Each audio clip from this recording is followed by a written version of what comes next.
सभी विद्यार्थियों को नमो नमः। तो प्यारे बच्चों, जैसा आप सभी जानते हैं कि आज का जो दिन है उसको संपूर्ण विश्व में हम संस्कृत दिवस के रूप में मनाते हैं। संस्कृत दिवस हर साल श्रावण पूर्णिमा को मनाया जाता है, अर्थात सावन महीने की जो पूर्णिमा होती है, पूर्णिमा का जो दिन होता है, उसको संस्कृत दिवस के रूप में मनाया जाता है। इस वर्ष संस्कृत दिवस जो है वो 22 अगस्त को मनाया जा रहा है, अर्थात जो पूर्णिमा है वो 22 अगस्त को है।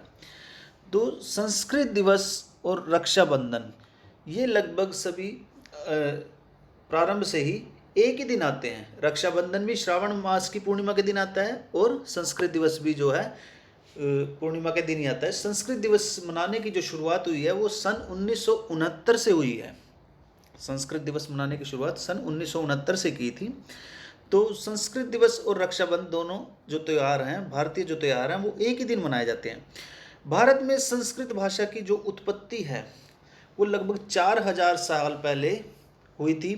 हिंदू संस्कृति में संस्कृत के मंत्रों का उपयोग सैकड़ों वर्ष पहले किया जा रहा है, अर्थात संस्कृत का अर्थ सम, उपसर्ग और कृत। कृत का अर्थ होता है करना, तो सम का अर्थ होता है संपूर्ण, अर्थात किया हुआ, संपूर्ण या समान रूप से किया हुआ। सबसे पहले भारत में जो वेदों की रचना हुई उनका जो समय माना जाता है वो लगभग 1000 से 500 ईसा पूर्व की अवधि में हुई थी। तो आप सभी जानते हैं कि जो वेद हैं हमारे, वो 4 वेद माने गए हैं। हमारे जो वेद हैं वो 4 माने गए हैं: ऋग्वेद, यजुर्वेद, सामवेद और अथर्ववेद। 4 प्रकार के हमारे जो हैं वो वेद माने गए हैं।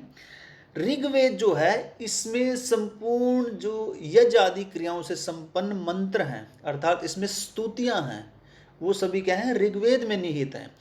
सामवेद जो हमारा वेद है वो संपूर्ण गायन वेद है, अर्थात उसमें सारे के सारे जो मंत्र हैं वो गाए जाते हैं। गायन के माध्यम से भगवान श्री कृष्ण ने गीता में भी कहा है कि वेदा नाम सामवेदो अस्मि, अर्थात जो सभी प्रकार के वेद हैं उनमें मैं सामवेद हूँ।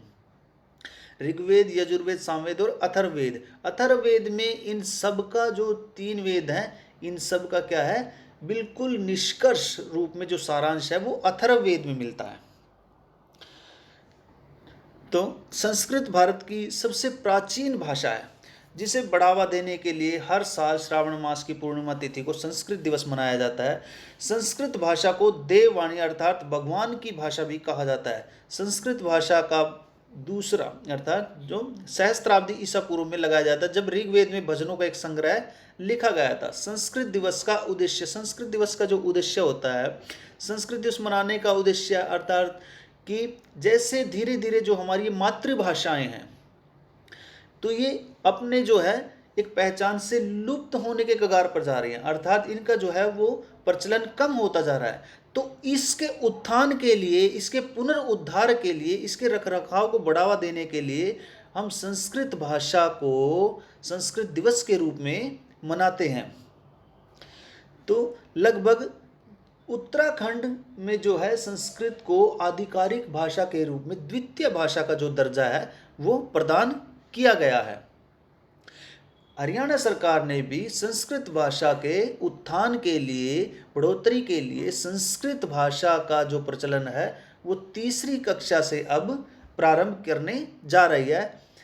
तो संस्कृत जो भाषा है, संस्कृत भाषा में लगभग 102 अरब 78 करोड़ 50 लाख शब्दों की सबसे बड़ी जो शब्दावली है, जिसको शब्दकोश कहा जाता है, संस्कृत भाषा में शब्दकोश है कहा जाता है, और आंग्ल भाषा में इसको डिक्शनरी कहते हैं।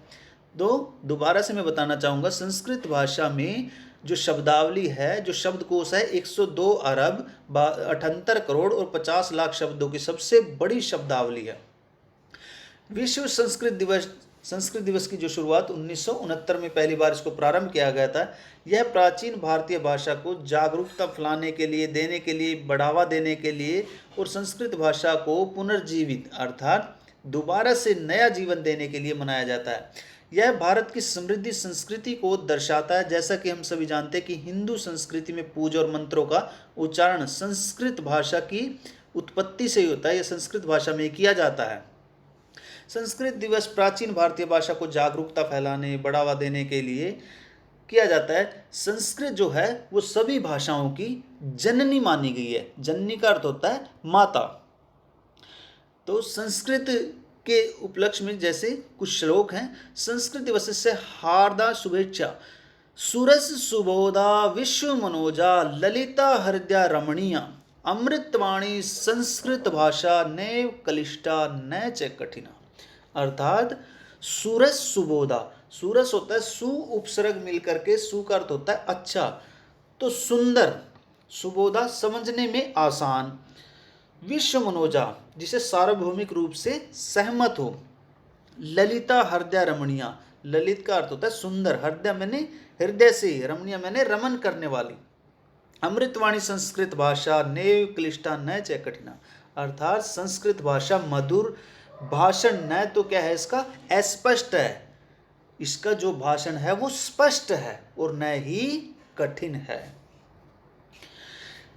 भाषासु मुख्या मधुरा दिव्या गीर्वाण भारती तत्रापि काव्यम मधुरम तस्मादपि सुभाषितम। भाषासु, भाषासु में सप्तमी विभक्ति बहुवचन, भाषासु भाषाओं में, मुख्य मधुरा दिव्या अर्थात सभी भाषाओं में सबसे मुख्य, मुख्य मधुरा मधुर और दिव्या दिव्य, गीर्वाण भारती संस्कृत है, देवों की जो भाषा है वो संस्कृत है। सभी भाषाओं में जो मुख्य प्रमुख भाषा है, मधुर भाषा है, वो देवताओं की जो भाषा है वो संस्कृत है। तत्रापि फिर भी वहां पर काव्यम मधुरम तस्मादपि सुभाषितम, तत्र मैंने वहां पर, अर्थात काव्य मैंने काव्य है, फिर भी उसमें क्या है अच्छा काव्य है, मधुरम तस्माद, और उस काव्य में जो काव्य साहित्य है, चार प्रकार के जो है इसके विभाग है।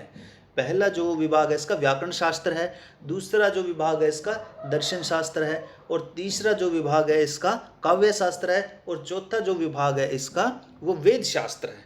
तो उन सभी में काव्य, काव्य जो है वो मधुर है, तस्माद अभी फिर भी उसमें सबसे जो मधुर है, सबसे जो सुंदर है, सुभाषितम, सुभाषितम का अर्थ होता है सुंदर वचन।